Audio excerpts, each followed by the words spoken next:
Hi, it's Dr. Jason Parker with JP3 Training, and today I've got the Parker family here today ready to teach you some simple ball handling drills that can take your child's ball handling to the next level. Ready? Let's go.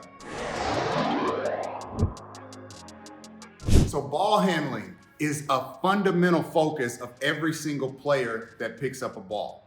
But it's an unforgivable sin to not be a good ball handler because it's within your control. Today, we're going to show you nine easy drills that you can implement with your kid right at home, whether it's in the garage, in the driveway, or maybe even at a gym. So the three components we're going to focus on today in our dribble is our form, our footwork, and our flow. We're going to get the form set just right, where we know how to dribble in a stationary position. Then we're gonna add in the footwork because dribbling, whether you know it or not, is not just about the hands. The feet have to get involved too. Then we're gonna show you how to flow with it. And so if you set up your drills using the form, footwork, and flow method, you'll see your children get better at ball handling in a matter of months. Let's first talk about our dribbling form. When it comes to form, there are three specific focus I want you to remember. If you simply focus on these three components, you're gonna make your child a better ball handler. Focus number one is ball velocity. You want that ball firing down and coming back up off the ground as hard as possible. Most kids forget to push the ball really hard, and as a result, the ball comes back up to their hand really slowly. So that leads to them having to look to find it. Rather than the ball coming slow and them having to find it, we preach ball velocity, so the ball's coming back to their hand faster.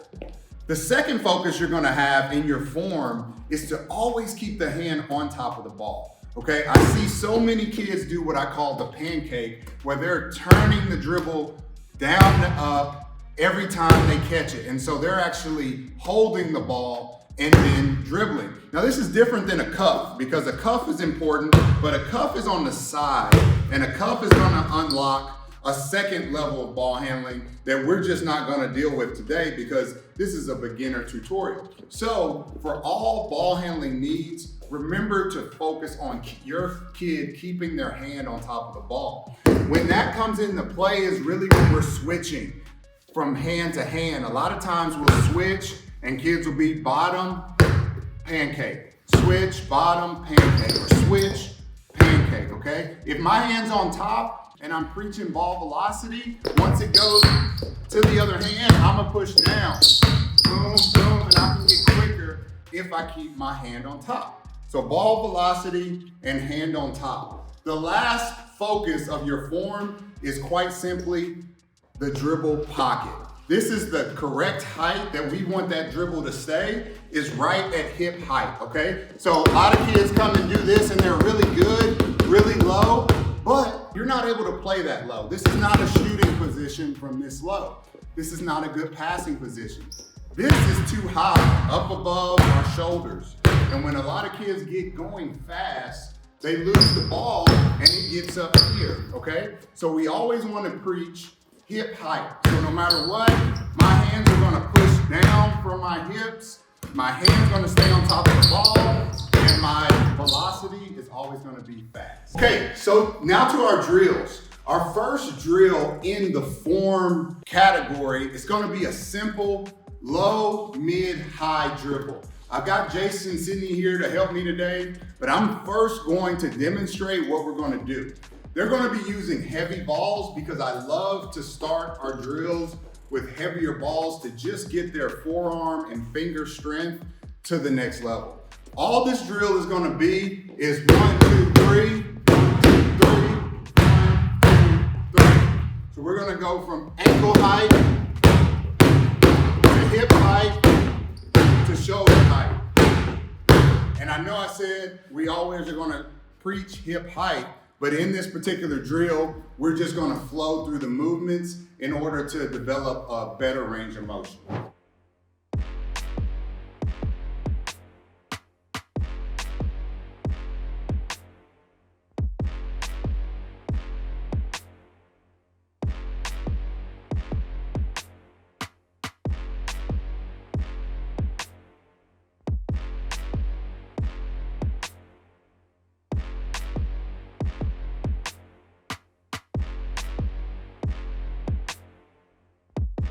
So our next drill in our form category is the one dribble cross. This is a stationary move that you see all great ball handlers do, but it's so simple and so fundamental that every kid should add it to their skill work repertoire. All this consists of is what I call a rhythm dribble and then a crossover, a rhythm dribble and a crossover. The rhythm dribble is just to help us keep our cadence. So one, then cross, one, cross, one, cross. As you notice, my head's up, my butt's down, and my hand stays on top of the ball. Once I start to get good velocity and good ball placement, I can get it quicker, okay? What we like to do is go 50 crossovers at a time and then complete the drill. Now you can, as you get better, you can add different components to it. One dribble, double cross, one dribble, double cross. You can go one dribble between the legs. But this drill just focuses on ball and body placement.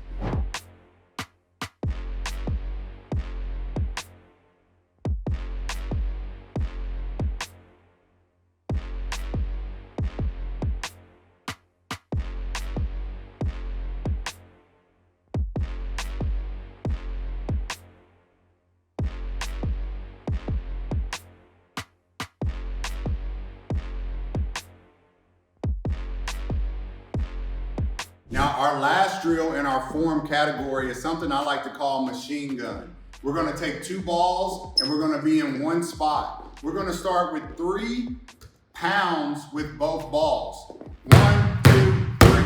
After that third pound, I'm gonna sit one ball down, and this is gonna allow your kid to work on getting low while the ball keeps moving, okay? Once I sit that ball down, I'm gonna go with 3 double moves. So a double move is anytime the ball goes to one hand and back. These can be cross, cross, between the legs, cross, behind the back, cross, any combination of those 3 dribbles, crossover, between legs, and behind the back. So we'll start off with, and this is a little bit more advanced drill. So once you get the first 2 drills in the form category, this is a great third drill to try as you get stronger. So we'll go here, 1, 2, 3, sit it down, between legs cross, between legs cross, between legs cross. 3,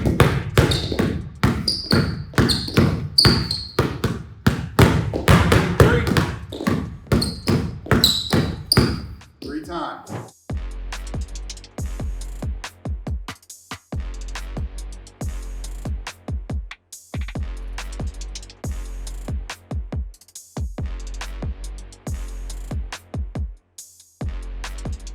After we're finished focusing on the form, we want to move to the footwork portion of our dribbling. This is an often forgotten about component because so many people focus on the hand part of dribbling. But if we remember, ball handling is ultimately to get us to be able to move past and away from defenders. So it's such an important component is adding in the footwork.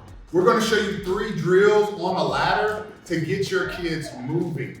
One of the focuses of footwork is just really movement. Any type of movement is good. So even if you don't understand the cadence, you don't get the rhythm yet, just get them moving with the ball with one simple rule. Move in the direction in which hand the ball is in. So if I'm right, I'm gonna move right. I'm never gonna be with the ball in the right hand and move to the left, okay? If I'm left, I wanna move left. So in order to change directions, I've gotta change sides of my body and then change direction. So that's the only rule you have when it comes to movement. Other than that, all movement is good movement.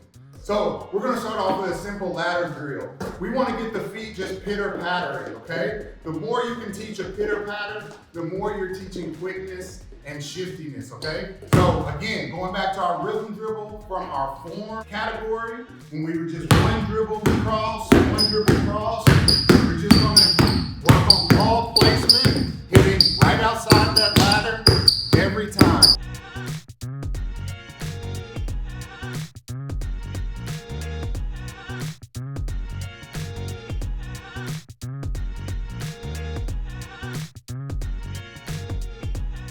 Now we're gonna get some side-to-side action. Side-to-side is one of the biggest ways to get defenders out of your way so you can go forward. If you think about a basketball court, it's so compressed that we can't just run through people or run around people. We actually have to be able to make a move to get them to shift out of the direction we want to go. So that's just what we're going to work on here. Again, we're going to add in the rhythm dribble. We're going to add our cross, and our foot is going to step right into the square. A lot of kids, they're going to step on this slat, they're going to step on this black part, on the rope part, because they can't control their body. What I call that is the ball is dribbling them, they're not actually dribbling the ball. So we want to make sure we're in control of this ball and we're able to get our foot right in there, okay? Boom, boom, boom, boom. I'm going in and out, and the foot's coming all the way out of the ladder.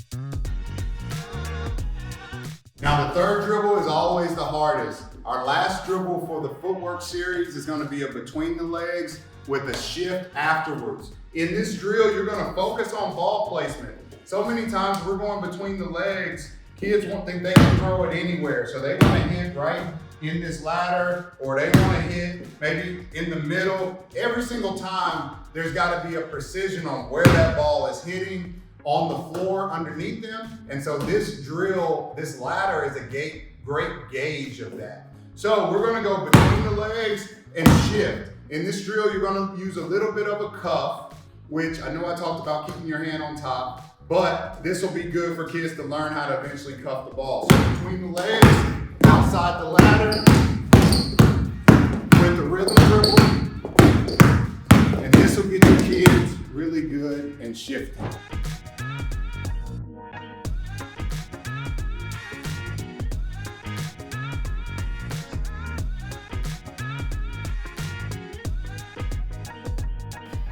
So now that we've got the form and the footwork, it's time to get into the flow. And the flow is about moving on all planes, forward, back, and side to side.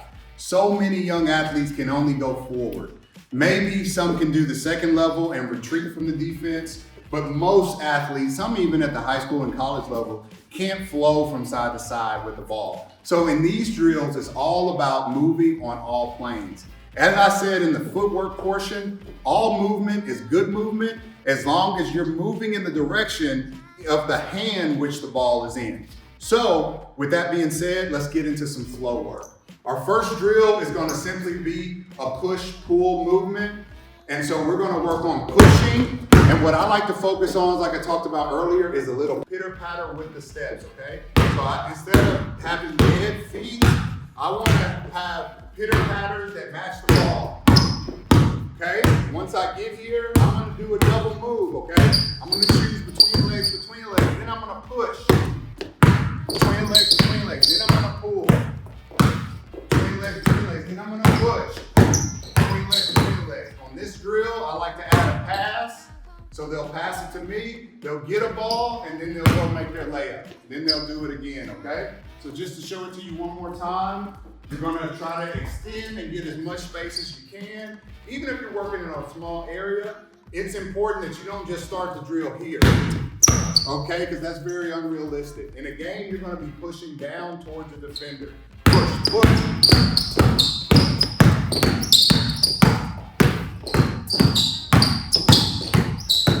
Pass, then you'll get the ball back and make your layup.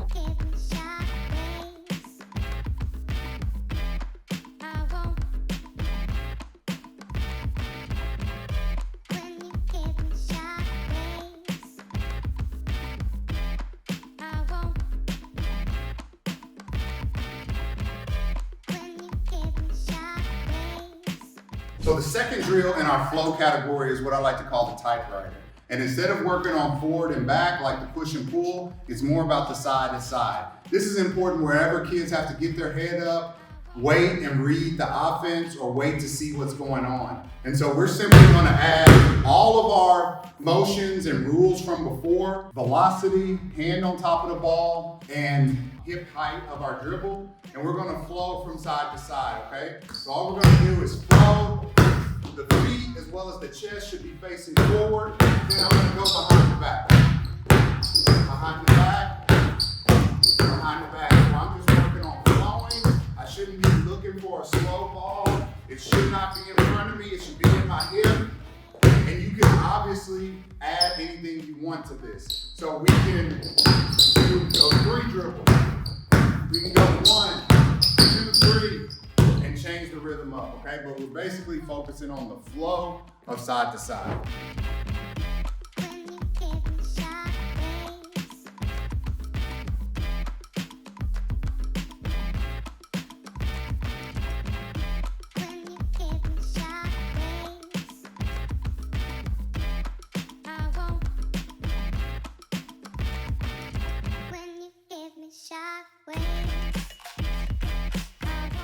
So the last drill in our flow series is just a push and pause, okay? So we're gonna push forward, we're gonna use a dribble and to stop ourselves. And then we're gonna use a dribble move in space, and we're gonna try to add velocity to the dribble move. This is important because a lot of players struggle when it comes to starting and stopping. This drill is gonna teach your kid to be able to stop and start on a dime and keep that ball right at hip height with a great velocity.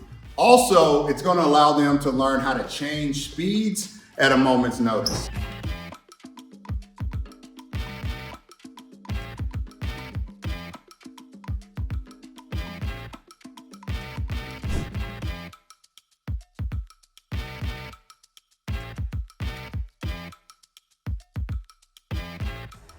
So there you go. Form, footwork, and flow. Implement those 3 areas into your child's dribbling routine. And like I said, it could be anywhere. It could be in your garage on a rainy day. It could be outside on your pavement. It could be outside of work while you're working, or outside of school while you're waiting on a big brother or big sister to get out of a practice. You can add these drills anywhere, so there's no excuse to not be a great ball handler. Remember to check out JP3 Training for more great tips and tools. Be sure to like and subscribe as always. Thanks for watching.